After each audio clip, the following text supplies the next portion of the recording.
Okay, and I appreciate you guys, the fact that you're willing to come out here to celebrate this country, okay? What's up, brother? Because freedom is a threat to their job security. These politicians don't want us thinking about freedom, and so they don't want us, we were new. The fact that we're going around talking about freedom on the West Coast, it disrupted the system. The people at the top were getting mad. Nancy Pelosi, when we went down to the Bay Area, okay, you guys like, you don't like her? I guess she's not very popular here. She ruined Botox! I'm going to talk about term limits later. She's a great example. She's like 100 years old, okay? She has like a $100 million house, like 20 of them, okay? She's only supposed to make like $200,000 a year. Do the math, okay? Doesn't make sense.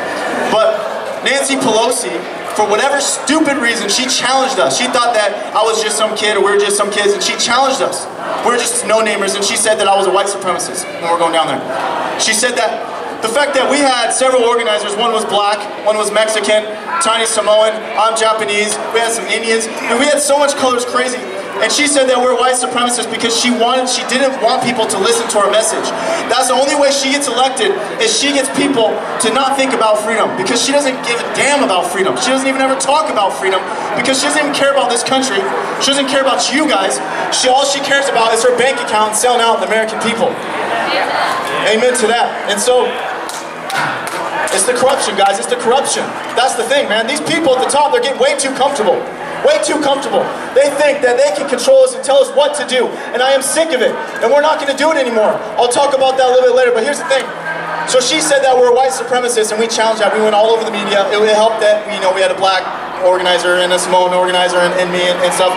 And so we went down and challenged it, and we went down there. And the truth is, what I found out when I went down to the Bay Area, okay, there's a lot of normal liberals who seriously thought that I was a white supremacist, but when we talk, when we have conversations, when they hear me speak, they actually agree with most of my message. Because when we talk about freedom, when we put the focus on freedom, there's not a damn person in this country who has half a brain who would disagree with me. But the point is we have these politicians like Nancy Pelosi. We have city council members in Seattle that calls me a white supremacist. We have all these politicians who are getting comfortable with their jobs, and they know that I'm here to attack them. They know that I'm here to give power back to the American people and take it away.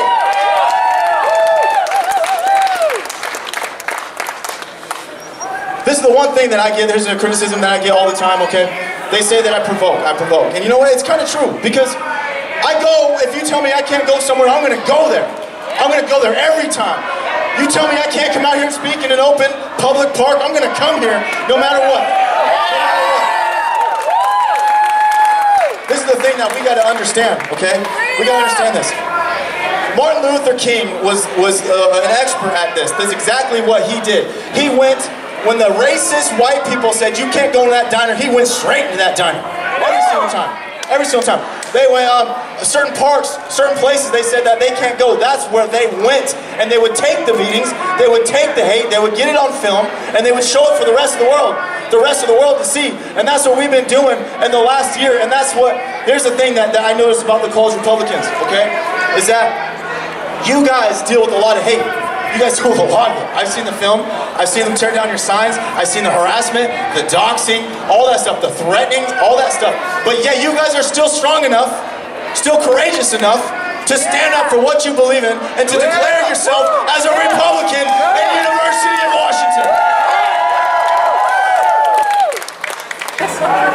Now here's what I want to tell you guys, the fact that you guys have the courage to be a Republican. You have the courage to be a conservative. And I've gotten so many messages all over the Pacific Northwest from people. I have a lot of people that message me and they don't like to comment on my posts because they don't want people to know that they know me. But they've told me that they want to thank you guys for being a Republican in a university that hates Republicans.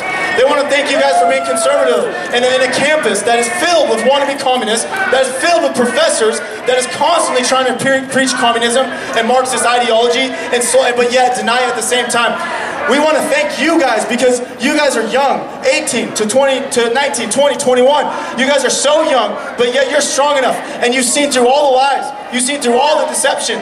You understand that every single individual on this campus, in Seattle, in the state of Washington, every single individual has the potential to do amazing things. Absolutely. But you gotta believe it. You gotta believe it. You got a heart. You got a soul. That is why you believe in freedom. Is that not why you believe in freedom? This is the point of the top. All these Marxist universities filled with professors that try to make you a victim.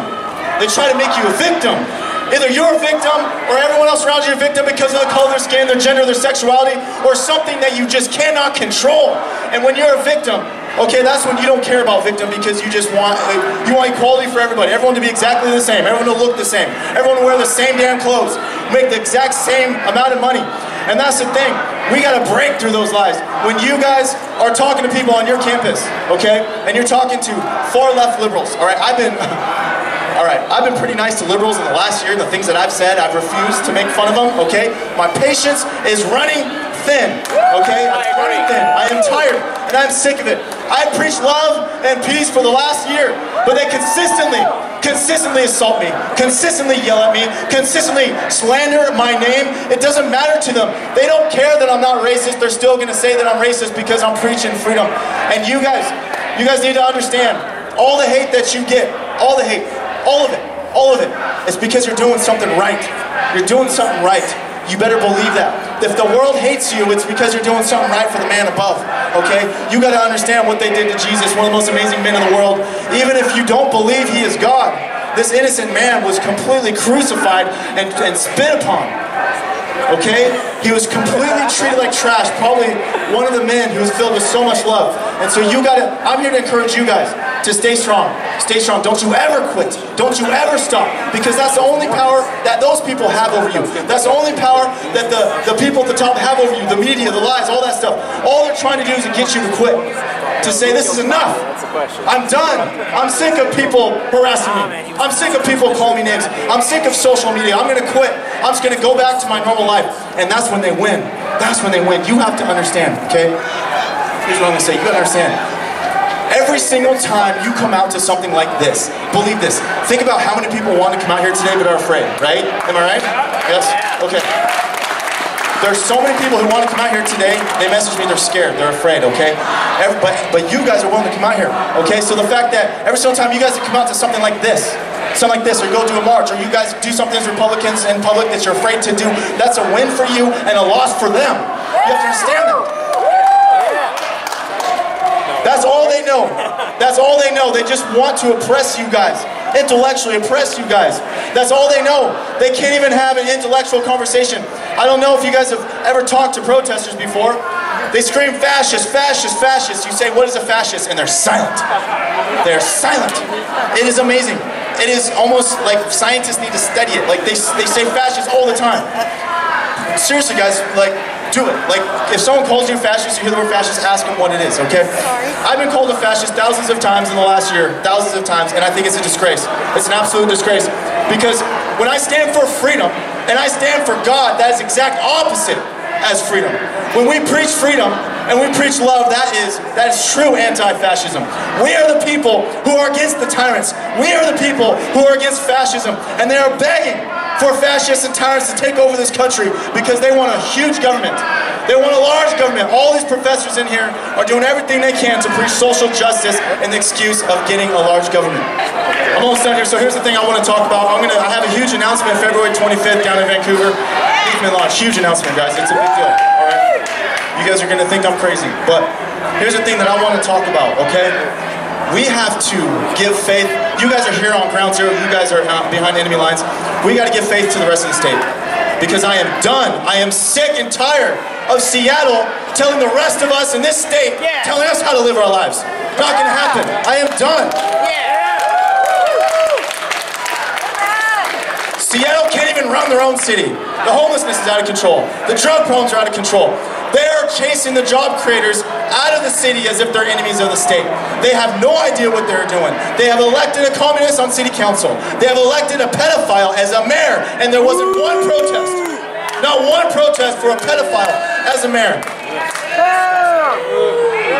I still can't believe these people are here protesting me, talking about freedom. Did they ever protest Ed Mayor?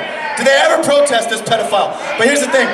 Seattle is going down the drain. It's just a fact. I'm sorry to say, it used to be a beautiful, beautiful city. I agree. It is going down the drain. They're taking down Seattle, and they're trying to take the rest of the state down with it. And we will not allow it to happen anymore. We have to fire up the rest of the state to take back Washington from Seattle. 90% of the state is conservative, but they have lost their faith. They have lost their faith, they have lost their hope, they have stopped voting, they have stopped running for office, they have stopped being activists. I've seen it. I know several patriots who are leaving Washington state because they've lost their faith, okay? And so we gotta pick up the faith and the hope for everyone else outside the state. There are 1 million voters in King County, 1 million voters, and that is the third. You guys have to do your part, and I hope you do it a lot this year. You gotta get the conservatives registered to vote. You have to get them registered to vote this year, and we gotta take back this state. Otherwise, you won't even be allowed to own a gun. Yes, yes, yes. You won't be allowed to defend yourself. Imagine being a single mom in her house trying to defend her kids, and then not to be able to have a gun. It's outrageous. That's one of the most frustrating things when it comes to the liberals. They act like they're feminists, but they don't want a single mom to be able to protect herself. It's out of control. Bernie Sanders. Bernie Sanders. Oh, come on. Okay, Bernie Sanders is a big part of your life, okay, because you live here, University of Washington. Bernie Sanders destroyed Hillary Clinton in the primary, okay? That tells you something, okay? It's just, yeah, Bernie's better than Hillary, but that's not saying much, okay? Now here's how you guys gotta red pill people. And here's one thing you gotta talk about amongst this campus. There's so many Bernie supporters. They want to fight corruption. That's one of the main things. They want to fight corruption in the private sector, but they want to give power to the government. The most corrupt corporation in the world is the United States government. They're committing the biggest fraud in the history of this world, and we let them get away with it every single year. These Bernie supporters have to understand that for every single regulation we pass, every single tax that we increase, it helps the rich and it hurts the poor. We have to understand that the middle class are the job creators. They're the job creators, and we need to protect them. We need to destroy the regulations and destroy the taxes so it's easier to get a job and it's easier to create jobs. The Bernie supporters, who are all over the place, they want to empower the government, who are bought and paid for by the corporations. So if you have a politician that's bought and paid for by a corporation, do you think he or she is going to pass any regulation that's going to hurt the rich? No, not one. Not one. The whole system is rigged. Every single regulation that Obama passed helped the rich. And that's just a fact. And you guys got to go out there and you got to spread that message. We have to understand freedom is one of the most beautiful things for the middle class and below. It frees us to go out, to work, to get a job without the worry of a government putting all the red tape in front of us, making it impossible to open a business. It's just, I'm done and I'm sick of it. When you remain silent, guys, you can't do it anymore. A lot of you aren't, but you can't do it. And you got to find other people. You got to build groups. You got to get bigger. There's thousands of students on this campus who are looking at you as leaders. They're looking at you. They're watching you. They are conservative. They do believe in freedom. They don't believe in the BS, okay? But they're too afraid, okay? So you got to do everything you can to do not remain silent. Continue to always talk to people. Do these rallies, do these marches, bring people in, because when you remain silent, you're part of the problem. We have so many problems in this country, and for 33 years I remained silent, but I finally had enough. I said I'm done, because I was afraid before, but I saw things get so bad, I said enough is enough. I'm going to rally, I'm going to march, I'm going to give speeches, and we're going to motivate people and inspire people, and you guys, you Republicans at University of Washington, you're an inspiration. So thank you.